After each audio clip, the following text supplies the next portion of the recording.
The very first Xperia, released in 2008, this came out during one of the most disruptive years for smartphones. With its unusual origins, I've wanted to explore this model for a long time.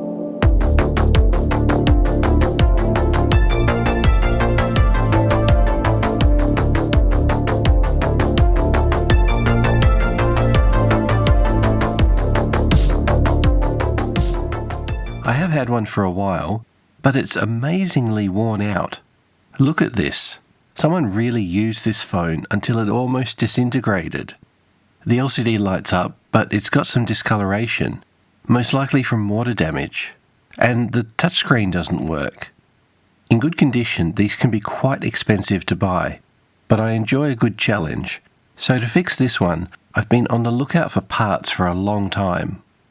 A while ago, I was given this second-hand replacement LCD, which itself looks old and decayed, but I was told it does at least work. However, for me, a phone like this needs to do more than just work. It also needs to look good, which is why I was very excited to recently have gotten this. It's a new steel front and housing. I consider this a very lucky find. I also got a replacement keypad. Condition of the keypad is not new, but it's quite decent. I should now have enough parts to get this phone together finally. First I need to clean this replacement LCD. I can't believe how dirty this thing is, but it looks like it's cleaning up nicely. It looks like it's got quite a bit of scratching on the front, but nothing major.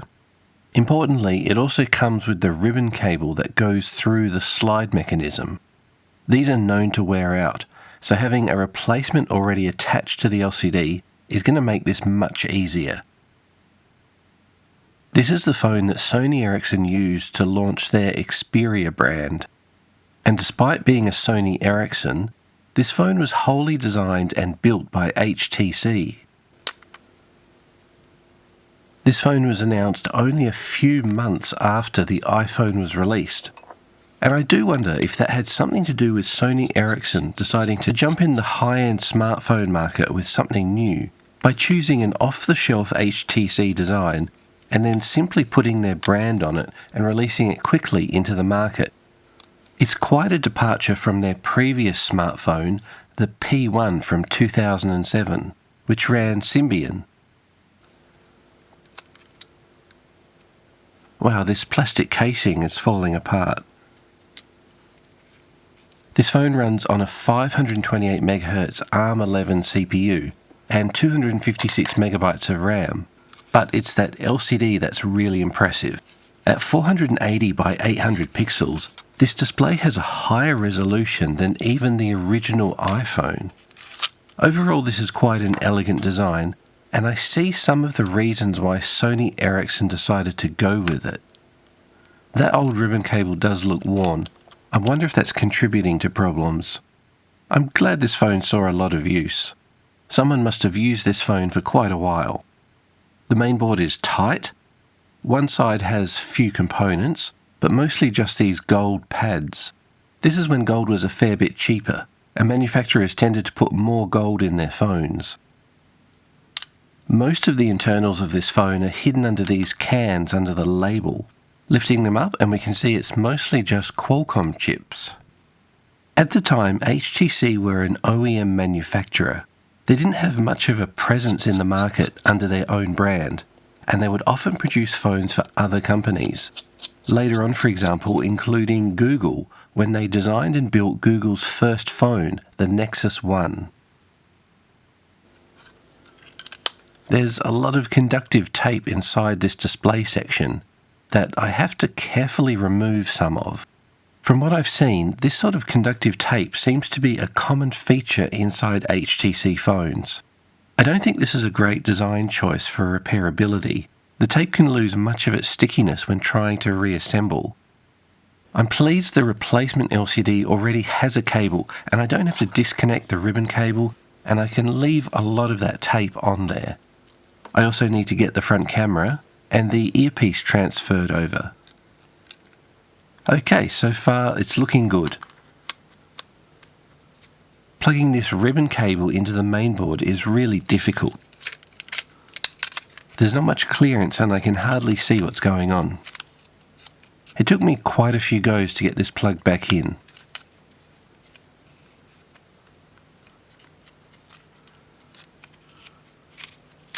For final reassembly, I still have to use the rear plastic frame from the broken unit, because that's all I have. I'll just have to very carefully put these broken sections back in. Fortunately, the broken plastic sections are hidden by the metal battery cover, so I'm not too concerned with that damage. Okay, putting the battery back in the phone and pressing the power button, let's see what we've got. Okay, it's doing something and it's looking good. The display seems to be working fine and the phone is booting up. And most importantly, the touchscreen is now working. And wow, this phone is beautiful.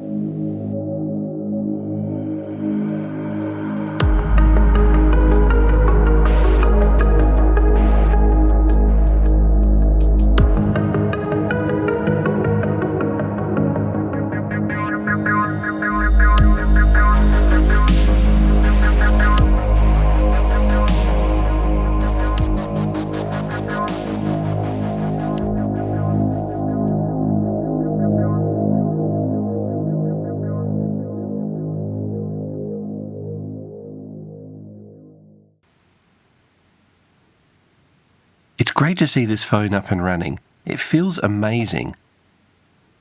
I usually prefer devices when they come in the black option, but I think here the steel framing looks much better.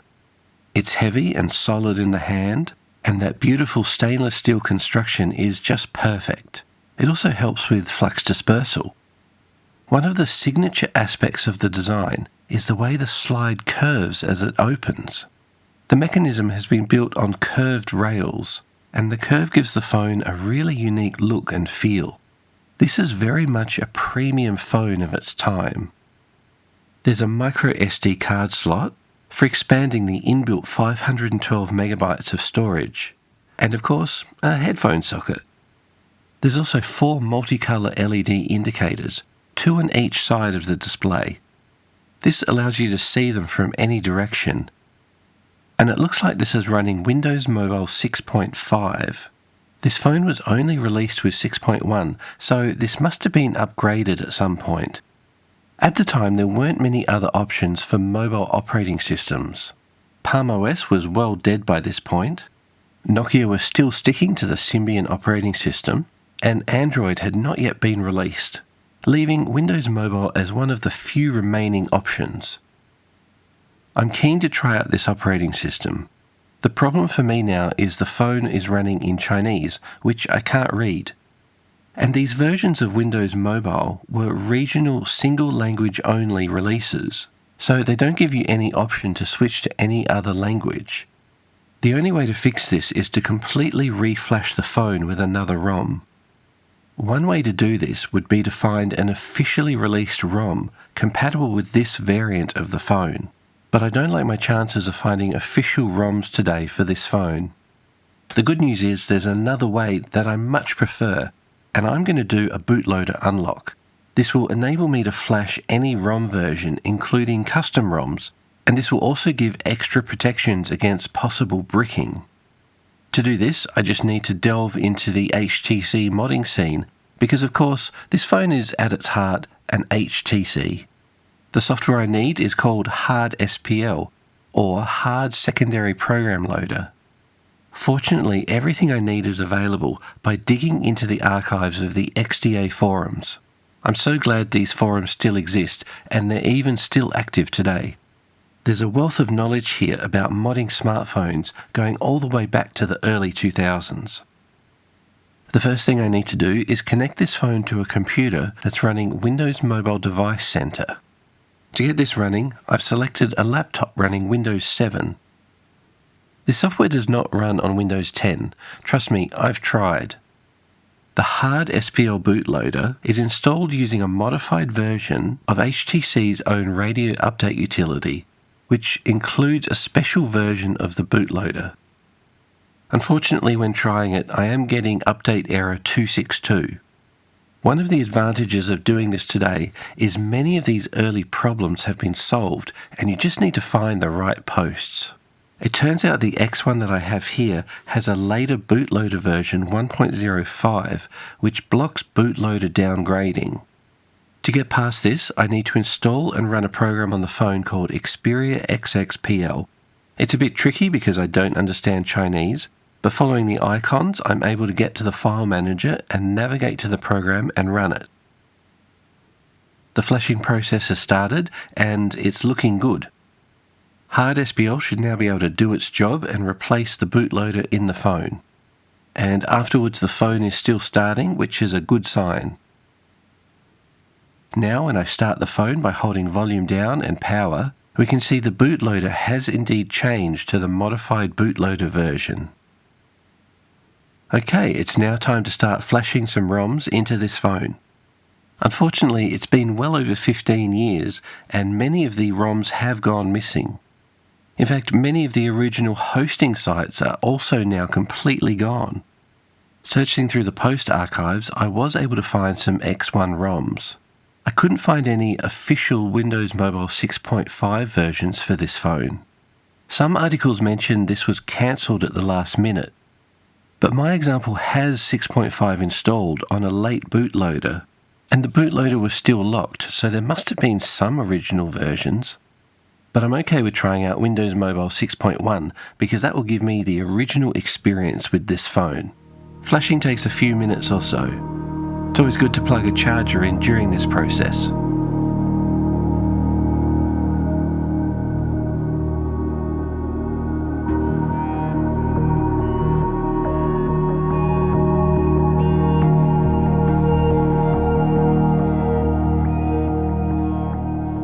Eventually it says success, and now restarting the phone, and there we go.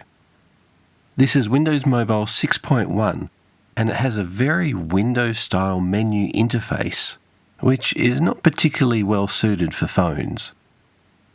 Sony Ericsson did customize the interface a bit to try and make it a bit friendlier and a bit more accessible by including a feature called Panels, which gives the option of different home screens with different functions. They even put a button on the front of the phone for accessing these panels. This is really the only part of the phone that Sony Ericsson themselves developed. Otherwise, this is very much an HTC device running Windows Mobile. I do like what Sony Ericsson have done to dress up the operating system, but with Windows 6.1, it does kind of feel like putting lipstick on a pig. This was a weird time for smartphones. The iPhone had come out, but didn't yet have an app store, and so couldn't be expanded upon its basic functions of inbuilt apps. With Android not yet having been released, there was very little competition for mobile operating systems. I think Microsoft were not feeling much pressure to innovate, and I think it shows with Windows Mobile 6.1. But I do want to try some games on here and see what they're like. I had some trouble finding games that would run properly, and many that I was able to get running were simply not scaling to adapt to the screen resolution. For example, Asphalt 4 looks tiny on this screen. It's been developed to run only on older devices with screen resolutions of 240 by 320 pixels. But it does also demonstrate just how high resolution this beautiful LCD panel actually is. Eventually I found some games that are able to work better on this display. For example, Dragonbird is running almost full screen, and this looks like a pretty good game, with just a few graphical glitches from not understanding how tall this display is. But I did find some other games that are definitely taking advantage of the full screen resolution, such as Assassin's Creed. This is a nice little platform puzzle game. The 3D graphics are good, but the frame rate is perhaps just a little bit jerky. It gives us a good example of what 3D graphics look like on this phone.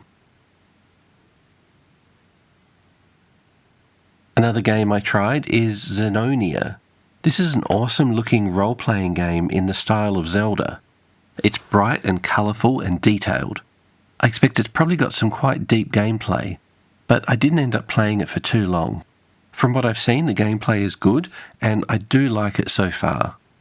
I also found an emulated version of an LCD game called Egg, which is itself a copy of the original Nintendo Game & Watch version. Another game I found is Experiment 13. This is a Sony Ericsson published game. It's a really interesting 2D puzzle platformer with a really cool world rotating mechanic.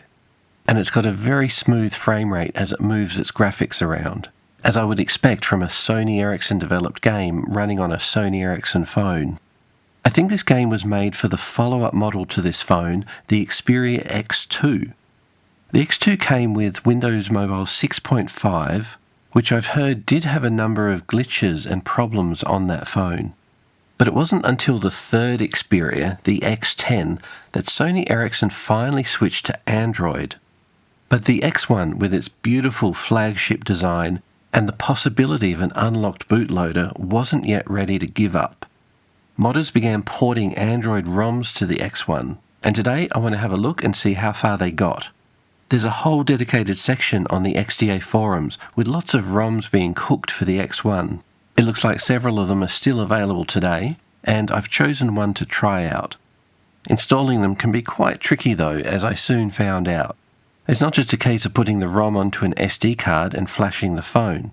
I had to read through quite a few tutorials to get the right procedure. First, it's necessary to do a task 29 to wipe Windows Mobile off the phone, which can interfere with an Android install. Fortunately, this can be done easily using a hacked version of the ROM update utility. After doing this, the phone should still turn on, but only up to the Sony Ericsson logo and no further. Now it's time to flash an Android bootloader into the phone. The Android bootloader is installed as a secondary bootloader and doesn't interfere with the original hard SPL modded bootloader. This is good news because it means the chance of bricking is low. With the right files on the micro SD, booting the phone now starts it up in fast boot mode over USB. Next, run a batch file on the computer, and this runs the necessary ADB commands to install an Android recovery partition into the phone. Now I just need to restart the phone while holding the camera button, and there we go. The phone is now running Clockwork Mod Recovery. This is really starting to turn into an Android phone right before my eyes. I just need to wipe some caches in the phone, including Davlik. I put a full Android ROM onto the micro SD card, and I can now use the recovery menu to install Android. In this case, I'm installing Cyanogen Mod 7. Everything looks like it's going nice and smooth now. It's looking good, and restarting the phone, and there goes all the startup text scrolling by. It's taking quite a while to start up, but there's the Cyanogen Mod logo. Okay, there we go. This is a community-developed version of Android, and not everything is quite finished.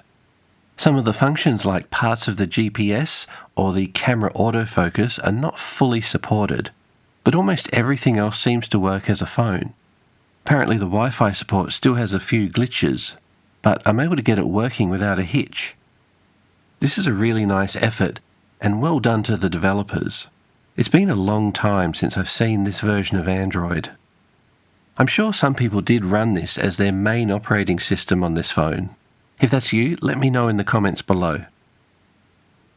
I had a look through many of the inbuilt apps and the settings, and it's looking quite good, and I'm liking what I see. I was able to locally install a few additional apps, including Angry Birds. The game runs and it plays okay, though it's not the smoothest experience. One of the problems with this port of Android must be that the graphics hardware acceleration is not properly supported. I also tried installing some Android demo scene demos, and yeah, there's definitely no graphics acceleration going on. There's quite a number of these early Android demo scene demos that I want to try out, but this isn't the phone to do that on. I went in search of some custom Windows mobile ROMs to try. This one here is called Touch X version 10.10 OMG Full. This ROM does completely away with the Sony Ericsson panels launcher and instead replaces it with HTC's own launcher. It's based on Windows Mobile 6.1 and it really gives your X1 that HTC feel. But I'm keen to also try out Windows Mobile 6.5, and I did find this Vision Edition custom ROM. It's got the full icon view that Microsoft added to jazz up their operating system, and it does include the Sony Ericsson panels function, though there's only 2 options, but one of them's called Tile Wave with this cool 3D tile effect. I really like this. This is very cool. I wonder if this is from the Xperia X2. Okay, I have one more operating system that I want to try, and that's Linux, or Ubuntu to be exact. Fortunately, to run this, I don't need to install this onto the internal memory. It runs directly from a micro SD card. It runs by first booting the phone into Windows Mobile, and then running a loader program on the phone. Linux is not running on top of Windows Mobile. It takes over the whole system. It kills Windows Mobile and boots Linux instead. It takes several minutes to run through the startup, but leave it scrolling away and eventually you get to the graphical user interface. And yep, there we go. We're now running Linux on the X1 with a very desktop-style graphical user interface. Everything is tiny on this little screen. I really like seeing this run on here, but there doesn't seem to be much I can really do with this. I also find the touchscreen is fairly hard to navigate as a mouse, but I'm able to get several programs running and the multitasking looks good. I like the way this makes it look like a tiny little computer. Okay, back in Windows, and I tried some Windows Mobile Scene demos. I was able to get several running, but they all seem to run at a screen resolution of 480 by 640 pixels, and leaving an unused section of the display. It's good, but a little bit frustrating that they're not drawing on that section of the display.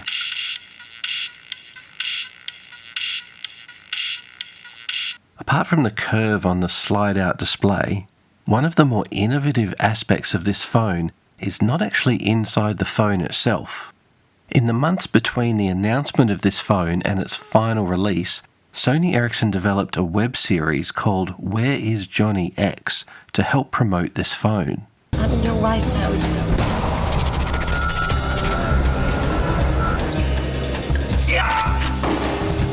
He's got nothing to do with this, man. Nothing to do with it. Leave him alone. It consisted of 9 episodes about 2 minutes each that were released during the promotional phase. This also helped to promote the Xperia brand itself. Can't think of any other phone that used this sort of technique to promote itself. This is not a hoax.